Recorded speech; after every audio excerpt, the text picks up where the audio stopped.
Bismillahirrahmanirrahim. Assalamualaikum warahmatullahi wabarakatuh.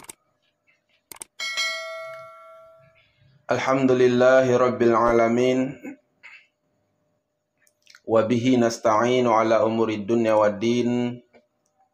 Wassalatu wassalamu ala sayyidina Muhammadin wa ala alihi wa sahbihi ajma'in.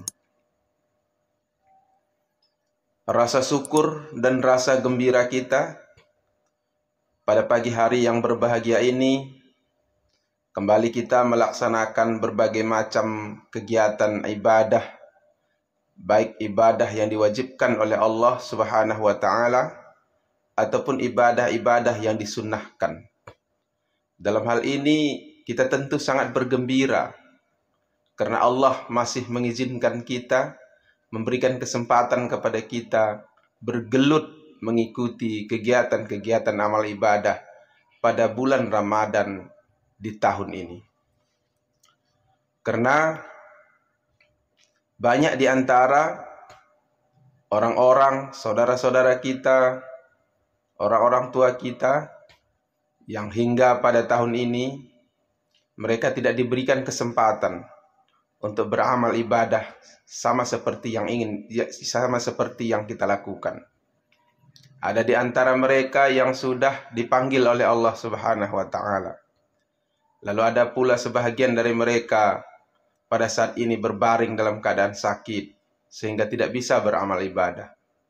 Dan juga ada sebahagian di antara mereka dikurangi atau dicabut rasa keimanan dari hati mereka, sehingga yang pada tahun kemarin mereka ikut beramal bersama kita, pada tahun ini mereka sudah tidak bisa bersama lagi dalam melakukan amal ibadah sebagaimana yang kita lakukan pada saat ini. Hadirin kaum muslimin, sidang pendengar dan penonton yang dirahmati oleh Allah Subhanahu wa Ta'ala. Pada malam puasa yang keempat ini, kita akan menyampaikan materi tentang yang menghilangkan pahala puasa. Di dalam melaksanakan ibadah puasa, kita tentu sudah tahu dan memahami apa-apa saja kelebihan dan keutamaan daripada ibadah puasa tersebut. Tentu dengan kelebihan dan keutamaan yang sudah disampaikan oleh Rasulullah Muhammad SAW melalui hadisnya ataupun melalui firman Allah Subhanahu wa Ta'ala yang disebut dalam Al-Quran, kita tentu tidak ingin amal ibadah yang sudah kita lakukan dengan penuh perjuangan ini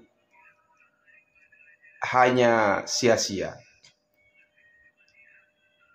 Karena bisa saja kita sudah beramal, kita sudah melakukan, mengikuti rukun-rukunnya, mengikuti syarat-syaratnya, dan juga menjauhi yang membatalkannya, dan juga berusaha semaksimal mungkin mengisi daripada ibadah puasa itu dengan berbagai macam amal-amal.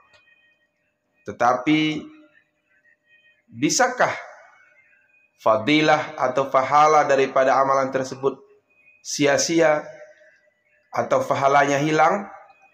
Tentu saja bisa. Maka dalam hal ini mungkin perlu kami mengingatkan kembali apa-apa saja yang diberikan oleh Allah Subhanahu wa Ta'ala apabila kita melaksanakan ibadah puasa ini betul-betul dengan penuh keimanan dan rasa harap akan ridha Allah Subhanahu wa Ta'ala.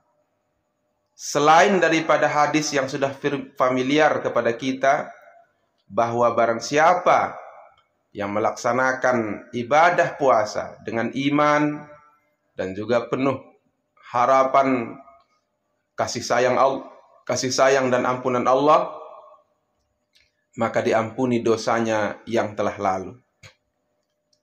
Selain daripada hadis tersebut, maka ada lagi sebuah hadis, yaitu dari Abu Hurairah, bahwa Rasulullah Shallallahu Alaihi Wasallam bersabda, "Uqtiyat ummati fi syahri Ramadana khamsu khisalin lam tu'taha ummatun qablaha." Umatku pada bulan Ramadan diberi 5 keutamaan yang tidak diberikan kepada umat sebelumnya. Siapa mereka? Kita bacakan saja artinya. Keutamaan apa saja yang mereka dapatkan pada bulan Ramadan? Yang pertama, bau mulut orang yang berpuasa lebih harum di sisi Allah daripada aroma kasturi. Yang kedua, para malaikat memohonkan ampunan bagi mereka sampai mereka berbuka. Ini tentu yang pertama adalah walaupun mungkin bau mulut kita karena berpuasa ada perubahan sedikit, ini tidak sia-sia, akan dibalas oleh Allah. Kemudian juga Allah berikan kepada kita, yaitu para malaikat memintakan ampun atas dosa-dosa kita selama kita berpuasa hingga berbuka puasa. Lalu yang ketiga, setiap hari menghiasi surganya, lalu berfirman kepada surga, hampir tiba saatnya para hambaku yang soleh dibebaskan dari beban dan derita, serta mereka menuju kepadamu.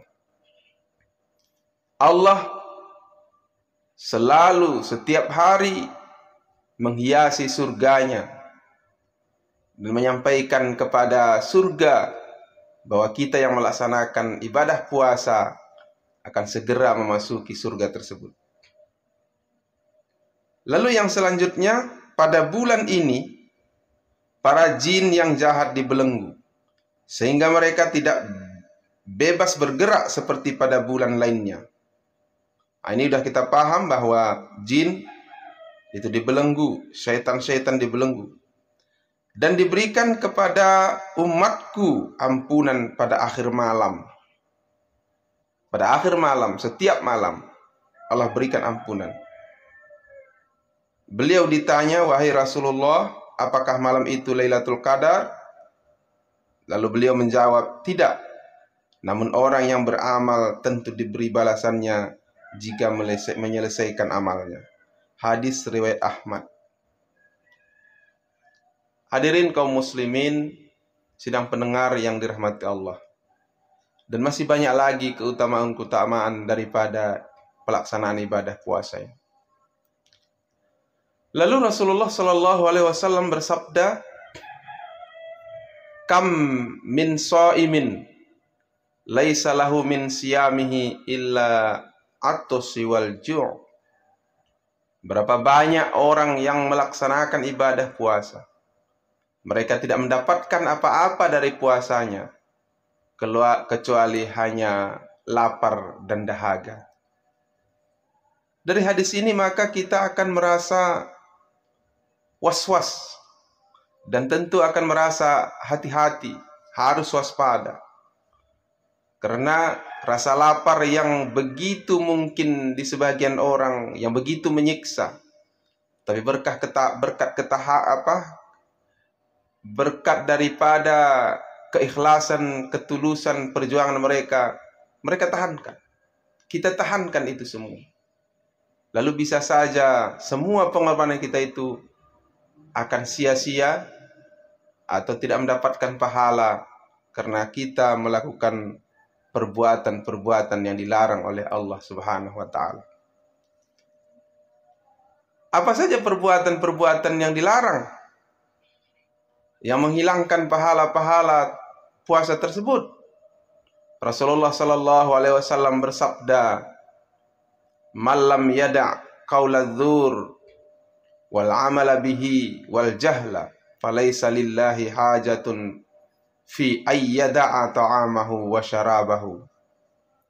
Barang siapa yang tidak meninggalkan perkataan dusta, perbuatan dusta, dan bersikap bodoh, maka Allah tidak butuh kepada aktivitasnya meninggalkan makan dan minumnya atau puasanya. Hadirin kaum muslimin yang dirahmati Allah, ternyata kalau ada seseorang yang melaksanakan ibadah puasa, lalu dia berbohong, atau dia berkata dengan perkataan yang tidak terpuji, banyak ucapan-ucapan yang keluar dari lidah kita yang tidak menyenangkan orang lain, yang bisa saja menyakiti hati orang lain, bisa saja menganiaya orang lain. Ada orang yang dirugikan daripada ucapan-ucapan lisan kita sewaktu kita dalam keadaan berpuasa tersebut. Selain memang hukumnya haram melakukan hal tersebut, juga ternyata menghilangkan pahala-pahala puasa itu sendiri. Tetapi tentu ini perlu kita batasi bahwa yang hilang itu hanya pahalanya, hanya keutamaannya. Tetapi kewajiban daripada seorang tersebut masih tetap bisa diterima. Artinya mereka sudah tidak punya utang lagi tentang masalah ibadah puasa. Tidak perlu dikada lagi. Tetapi hanya keutamaan-keutamaannya mereka tidak dapatkan. Siapa dia? Itulah orang yang tidak pandai menjaga lidahnya. Maka Rasulullah Sallallahu Alaihi Wasallam bersabda dalam hadisnya berbunyi, an Anas radhiyallahu an, qala Rasulullah Sallallahu Alaihi Wasallam, khamsatu asya tuhbitus saum, al-kadhibu wal ghibatu wan namimatu wal yaminu wal khamusu wan nadru bisyahwat. Yang kira-kira artinya diriwayatkan dari Anas radhiyallahu an, Rasulullah sallallahu alaihi wasallam bersabda, ada 5 perbuatan yang menghapus pahala puasa, yaitu berbohong, menggunjing, mengadu domba, bersumpah palsu, dan memandangi dengan syahwat. Inilah salah satu keterangan dari Nabi Muhammad SAW, penyebab-penyebab hilangnya pahala-pahala daripada ibadah puasa itu. Berdusta, ini sudah pasti. Kalau kita bermain-main dengan perkataan, tidak sungkan-sungkan berbohong, kadang secara main-main kita berbohong, secara bergurau, maka ini harus menjadi hati-hati bagi kita. Walaupun sebagian ulama mengatakan bahwa bermain-main atau tidak menyakiti orang lain tidak ada yang dirugikan, ini tidak sempat menghilangkan pahala puasa, tetapi tentu kita harus berhati-hati. Jangan berbohong. Kemudian juga kita upayakan supaya kita jangan mengadu domba orang. Orang baik-baik antara satu dengan yang lain, tiba-tiba datang kita adu domba. Bagaimana caranya kita aduk mereka agar bisa berselisih paham, agar bisa bertengkar. Demikian juga kita jangan menceritakan aib-aib orang lain. Kalaupun kita tahu aib orang tersebut, jangan ceritakan kepada yang lain.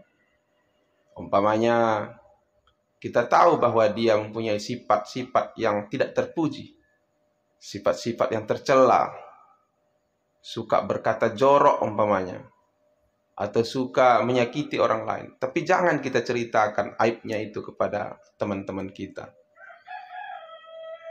karena itu menghilangkan pahala puasa, di samping memang haram hukumnya.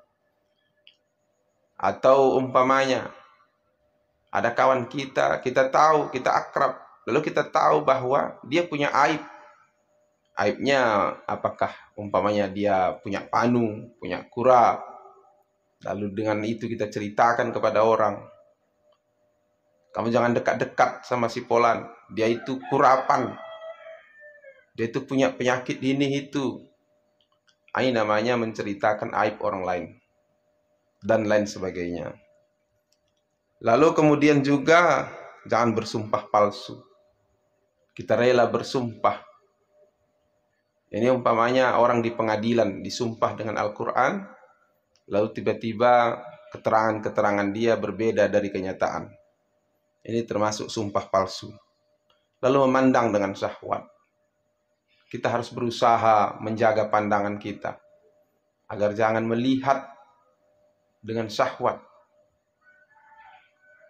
Pada saat ini kita sudah tahu bahwa dari rumah kita diam di rumah, tetapi banyak pandangan-pandangan atau yang kita lihat yang kadang-kadang mengandung syahwat. Bisa saja umpamanya di dalam HP kita ada media sosial, bermunculan gambar-gambar yang tidak bagus. Lalu dengan hal itu kita tengok, kita lihat, sehingga dapat menimbulkan syahwat. Nah, ini menghilangkan pahala puasa. Atau kita menelepon orang-orang yang mungkin kita cintai, tapi belum halal, karena belum kita nikahi. Para pemuda-pemuda menelpon anak-anak orang, pemudi-pemudi berteleponan dengan anak pria orang. Ini harus berhati-hati. Jangan sempat pembicaraan kita, pandangan kita, di dalamnya ada mengandung unsur syahwat. Apabila hal ini terjadi, maka sia-sialah pahala. Sia-sialah puasa kita. Pahalanya hilang. Walaupun memang kewajiban kita sebagai melaksanakan ibadah puasa sudah tertutupi. Tapi tentu rugi rasanya kalau fadilah-fadilah bulan Ramadan itu tidak kita dapatkan. Wallahu a'lam. Demikian yang dapat kami sampaikan pada pagi hari yang berbahagia ini. Mohon maaf atas segala kesalahan dan kekhilafan. Kami akhiri. Assalamualaikum warahmatullahi wabarakatuh.